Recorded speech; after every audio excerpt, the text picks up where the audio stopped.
আল্লাহ যে নারীকে ভালোবাসেন ওই নারীকে 4টি কষ্ট দেন। আপনার জীবনে কষ্ট আছে মানেই যে আপনার উপর আল্লাহ তাআলা অসন্তুষ্ট, বিষয়টা এমন নয়।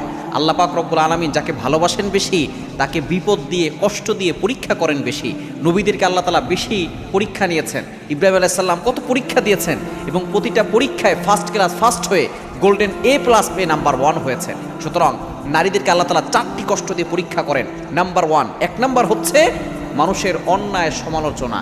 যদি কোনো নারীর উপরে অপবাদ দেয়, মিথ্যা অপবাদ, অন্যায় সমালোচনা করে, তার ব্যাপারে বিভিন্নভাবে কথা বলে, যদি এরকম কষ্ট আপনার উপরে আসে, আপনি হতাশ হবেন না। হযরত মারিয়াম আলাইহিস সালামকে আল্লাহ পাক রব্বুল আলামিন যার স্বামী ছাড়া তার পেটে সন্তান দিয়েছিলেন এবং মারিয়াম আলাইহিস সালামের নামে কত মানুষ কত কথা বলেছে, এমনকি প্রস্টিটিউট নারী বলে গালি দিয়েছে, নাউজুবিল্লাহ।